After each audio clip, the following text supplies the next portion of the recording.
Hi, Sarah Pacaro, Rapid Transformational Therapist. I became a Rapid Transformational Therapist after enduring so many relationships, marriages with narcissists, and then realizing the common denominator was me when looking for how to heal after trying out so many different modalities, books, podcasts, different therapists, traditional talk therapy, and some of that felt good to understand and release what I was feeling inside, but it didn't do anything to change my inner beliefs about myself. And that's what I realized, that healing is all connected to. It's going within and discovering those inner beliefs about yourself to heal. But there are many different feelings and experiences that are really difficult to describe and explain when having been in a narcissistic relationship, having been the other half in that toxic and unhealthy relationship, especially when you are trying to explain it to friends and you're utilizing your support group of friends to say, this is what I'm going through. And then their responses are, God, you're so much better than that. Like, how do you not see that you deserve to be with someone so much better than that? How in the world are you with someone who treats you that way? And it's difficult because sometimes going to your support group or trying to reach out to family and friends to connect and really receive the support and love that you're hoping for and looking for, the support love that's missing from that narcissistic or toxic relationship, and they don't get it, they don't understand, and it's really difficult to describe. So today we're going to share 10 analogies that, if you have experienced that in your past, or you yourself, or someone who's going through that and their support group is just not understanding, maybe this helps make more sense or provide more clarity on how to describe the experience, particularly to those who haven't experienced it themselves, because it's crushing and your voice gets stuck. It's like it gets stuck right here and you don't know the words, or you don't know how to express. You feel like you are unable to really portray the depths of the internal damage that's done after having been with these types of people, and then you find it even more isolating because you can't portray or relate this to other people or really articulate what the experience is like. So here are some things. Its main purpose in this is to help you assist yourself or other loved ones in their journey to healing by helping explain. So what being with a narcissist is actually like. It's like being given a delicious treat, like an ice cream cone or sundae or something, and then having it taken away from you for no reason. So you're eating and enjoying and really loving this delicious treat, and all of a sudden, for no reason, it's taken away from you and it's thrown in the trash in front of you by someone who watches your lips just tremble and almost cry, and it's like these tears are coming because you don't understand. I was so enjoying that. Why did you just take that away from me? And with this hidden but still very visible enjoyment, and then apologizes. This person, they come and they throw this treat in the trash and you're sitting there crying, wondering, shaking, why did you do that? And then they get the smirk on their face as they apologize after the trash has been taken out. The trash gets bagged up, bundled up, taken out, thrown out. Your treat that you were just so thoroughly enjoying is gone, never ever to be returned to you. And then they just say, oh, sorry. And they promise to never ever do it again. And you forgive them. You go, okay, well, I mean, I don't really understand why you did that, but okay, I mean, you said sorry, I believe you. And then they do it again. And they've like seemingly forgot that they've done that before. Or what being a narcissist is like chasing a puppy over a hill. This cute little playful puppy, you're chasing it up over a hill only to find that when you reach the crest, that a bully has run it over with the car on the other side of the hill.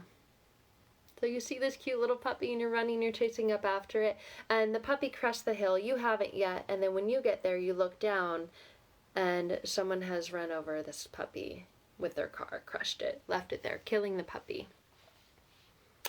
And you, by chasing it up that hill, feel like it's your fault. Because you see this sign in the car that says no cars in the grass. And you just feel like, well, why were they driving? There's clearly signs that say no driving your car in the grass. And this person drove their car in the grass and killed your puppy. Yeah, these are not fun analogies, but they're real. It's what it feels like. Or it feels like lending your car to a friend who then crashes the car and then laughs about it later for being so stupid. They laugh at you for being so stupid. Well, you're the one that lent me your keys. Like it's your fault. And you did. I mean, you lent them your car keys, and all the while they were drunk. You didn't even know they were drunk. They were high, but they never told you that they were drunk and high. They blamed you and said, well, I crashed your car because your car was a piece of crap. And you needed a new one anyway. So you should be thankful that I crashed your car. Again, you're like, what the hell? Being with a narcissist or toxic and unhealthy person is also like having a student who scores 59% on everything. You know 59% is failing, right? And they fail, but they're so close. They're so close to passing. That you keep trying test after test after test. You keep trying to help them study, trying to help them pass, but they keep scoring 59%. They keep failing. And they keep telling you that they would pass if only you didn't suck so bad at helping them. Say that you're the teacher, if only you didn't suck so bad as the teacher. Their last teacher was so much better than you. Yeah. No, not true at all. Being with a narcissist or toxic and unhealthy person is also like tending a garden and watching it grow until your neighbor of many, many, many years, this person who's been your neighbor for a long time, never had any problems with them before, suddenly throws an all-night drinking party on this garden that you've been planting and watching grow. And they say, well, it was in my yard, not yours. Oh, you know what? I promise you, I'm going to go out there. I'm sorry, I messed up. I'm going to go out, I'm going to help you replant all these plants that you've been tending and watching grow as a favor for you, just to keep the peace. And then they never do. And then they move away. And then they call the new neighbor who moved into their house and they tell them how crazy you are. Yeah, that's what it's like. It's also like hearing a beloved family member tell you on their deathbed that they always hated you. They're dying, and you have gone to their funeral, and they're telling you that they've always hated you. You know, I've always pretended to like you, and I wanted to tell you this before I died. And then, like, hearing later that that family member didn't die and is doing well. And they said that they don't remember talking to you about that. They don't even remember that you were there at their funeral. And when they were dying, they find out later that the family member wasn't really dying, and they knew it all along. They were just being cruel, and you have no idea why. So notice the theme and the pattern in these explanations and these scenarios of what it's like to be with a narcissist. You had high hopes, high dreams, you were feeling really, really good. All of a sudden, everything in the world comes crashing down, crushed, and you have no idea why. And then they make it your fault. So here's another example. We'll go over a couple more. Knowing where your purse is, right? Here's your purse. You know what's in your purse, and you always know what's inside your purse. There's my keys, there's my lip gloss, there's gum, there's my phone. You always know what's inside your purse. And that one thing you're looking for, you know it's in your purse, but you can't find it. You can't find it anywhere. You're looking everywhere, and you look in your roommate's closet. And instead, the contents are moved around or missing, and your roommate says that you left it in their closet last time you were in there. But the last time that you were in there was weeks ago. But your roommate swears it was yesterday. And then they says, your memory must be bad. How could you not remember that? And they seem to be wearing your lipstick, your lip gloss that was in there, but claim that they just bought it. What? Nothing ever makes sense. Here's another analogy. Like being dumped. And you're told that your partner hates you and it will never ever work, and that your partner is throwing your things out the door, and then calling you 2 days later as if nothing happened, saying, gosh, it was no big deal. You know, I was just mad at you because you were mad at me, and you took it so seriously. I was just joking. And then they buy you something very thoughtful, flowers, gift, a trip, a car, whatever it is, take you out to a nice dinner to make it up to you. And you're thinking, you literally just broke up with me and threw all my stuff on the lawn. And now you're saying you were joking? It was no big deal? Okay, here's another one. Being showered with praise, attention, affection, compliments,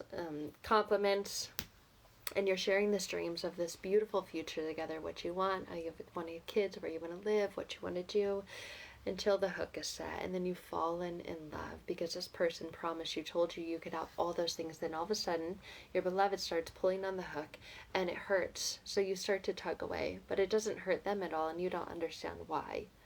Well, you said you wanted all these things.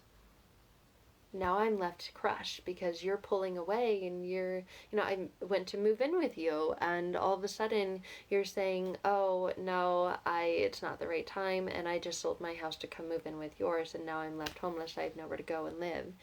You've been telling me for years you wanted to move in together.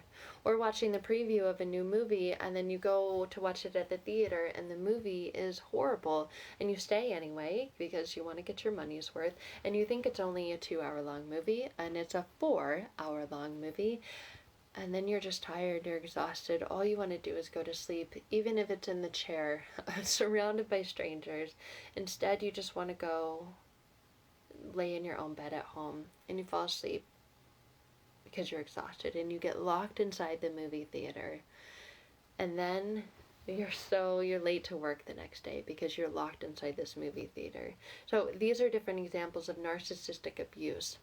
And they're most parables designed to show you the sort of dynamic. I hope you could see the pattern if you listen to all of them, that is common for someone who is in a narcissistic abusive relationship or in a highly toxic and unhealthy relationship. This person who shows significant narcissistic traits, that's a toxic relationship. You can see the similarities with all of these examples. And when you've been in that type of relationship, chances are if you don't do the inner work to heal, you get out of it. Maybe take a break from dating and then you get back in, because we're designed to want to be connected in a loving relationship. That's what everyone wants. And so we get back out and we start dating again. And then we find ourselves in the same cycle of relationships until you stop and you take a look within, you do the inner work to heal. What are those beliefs about yourself that you have inside of you that are being expressed outwardly in the form of these relationships to say, okay, I don't want to be in these relationships anymore. I don't understand why I keep attracting these narcissistic people. And it's not always just close personal relationships. Sometimes it's jobs. Sometimes it's friendships. Whatever it is, there's always past patterns and beliefs. And you see these showing up in the current present patterns of all your relationships and the ways that it impacts you outside of the relationship. So I hope that maybe one or more of these analogies helps you describe what you went through or what you're currently going through if you have been in a toxic and unhealthy relationship. Maybe someone will go, oh God, that would be horrible. You're just sitting there eating this delicious ice cream sundae and someone came and took it away from you, threw it in the trash. Trashman came and took the trash and then they laughed and said, sorry. I'll never do that again. It's seemingly unexplained, but the explanation to healing is within yourself, and that's what rapid transformational therapy, really going back to the past and healing from all those wounds of abandonment, neglect, reject, betrayal, shame, guilt, anger, frustration, all those things that you've been pushing down, blocking yourself from feeling, are really about. So I'd love to connect with you and talk to you more about that, and hopefully you can share one of these analogies with someone in your support group who just doesn't seem to get what your experience was like.